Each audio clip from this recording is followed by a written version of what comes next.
we go, losing self-control. I keep telling myself, but I don't wanna let you know. Is this what we become? Strangers on the run, looking for something, chasing the sun. All those days trying to find a place, a place where you make them just be alone, alone. All those nights lying by your side, like it's a vibe, feeling it shine under your spotlight.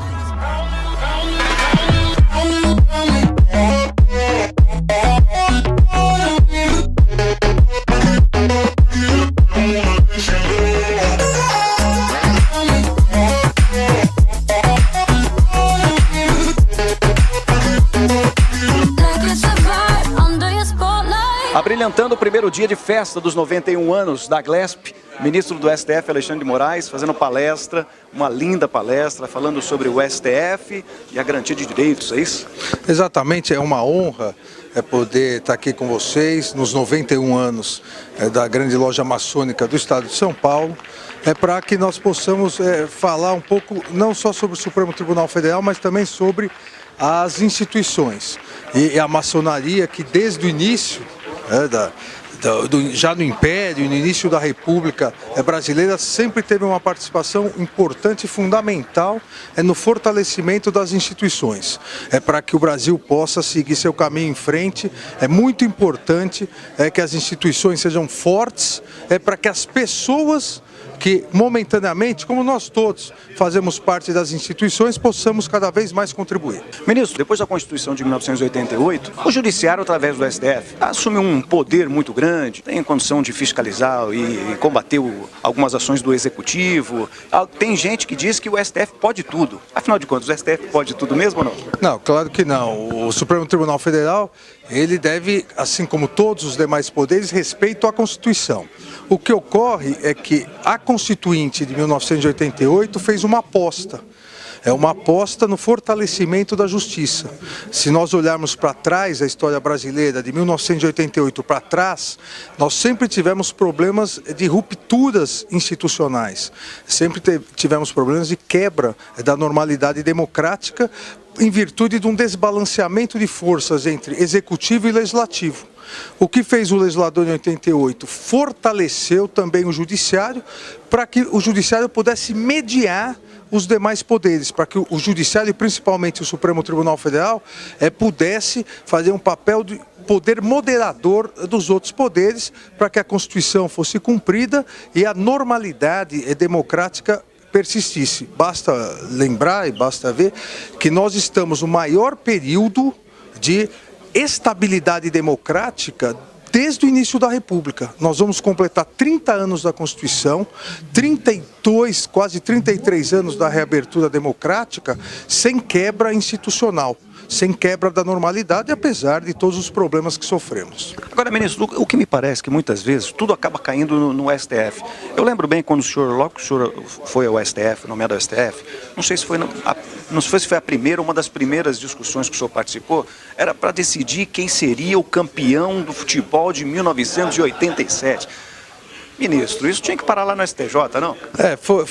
Foi uma das primeiras sessões.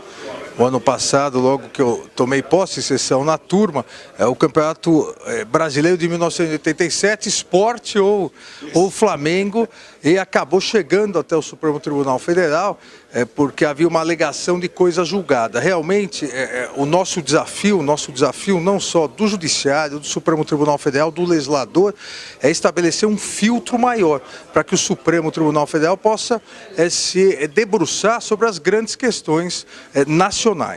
Outra questão que também gerou muita polêmica é a questão da prisão na segunda instância. Lá quando a gente, na Faculdade de Direito, lá nos primeiros ensinamentos, que fala-se dos princípios constitucionais, vem lá, o princípio da presunção de inocência, né? Ninguém é considerado culpado até o trânsito julgado. O que acontece nesse caso? Não há incompatibilidade entre o princípio da presunção de inocência e a possibilidade de uma execução da pena a partir da condenação em segunda instância. Veja, o princípio da presunção de inocência é uma presunção de que a pessoa só poderá ser culpada, só poderá ser condenada se o Estado acusador, demonstrar ao Estado juiz provas. Agora, obviamente, essa presunção de inocência, ela vai se invertendo ao longo do processo. Há uma condenação em primeiro grau, há uma condenação em segundo grau. Nem o Superior Tribunal de Justiça, nem o Supremo Tribunal Federal, eles podem reanalisar provas. Ou seja, a partir do segundo grau, há já uma certeza sobre a culpabilidade. Eventuais problemas constitucionais, eventuais problemas legais da legislação federal, podem inclusive reverter isso. Mas, nesse momento, o mérito foi julgado. Não significa que a pessoa já tenha afastado totalmente a presunção de inocência. Ela ainda pode vir a ser declarada inocente, pode ser absolvida, mas nesse momento o que nós temos que olhar dentro da ponderação de valores é que a ordem pública exige a prisão dessa pessoa, porque ela já passou por um julgamento de primeiro grau, já passou por um julgamento de segundo grau, ou seja, o mérito, as provas já foram analisadas. Mas ela ainda não é considerada reincidente, ela ainda não perdeu seus direitos políticos, ela não vai eventualmente, se tem um cargo público, perder o seu cargo público, porque ainda permanece a presunção de inocência, que não é incompatível com a prisão antes do término do processo. Senão nós não teríamos a possibilidade de uma prisão preventiva, de uma prisão em flagrante. Nós temos que compatibilizar a questão da presunção de inocência, a questão do devido processo legal, também com a necessidade de garantia da ordem pública, com a necessidade de efetividade da aplicação da justiça. O ministro também tem livros. Na verdade, eu tenho vários livros, mais de 20 livros. Que edição que está o comentário? Sendo que o meu manual de direito constitucional já está na 34ª edição, realmente é o meu livro carro-chefe.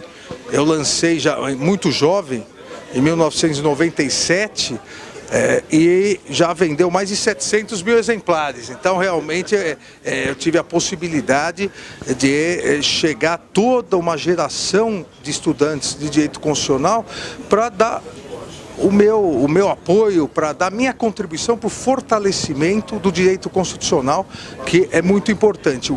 Um país só cresce se tiver noção da sua cidadania, um país só cresce se tiver noção dos seus direitos e deveres. Ministro, obrigado pela entrevista, parabéns pela palestra e vida longa no STF. Nós todos. Saúde. Obrigado.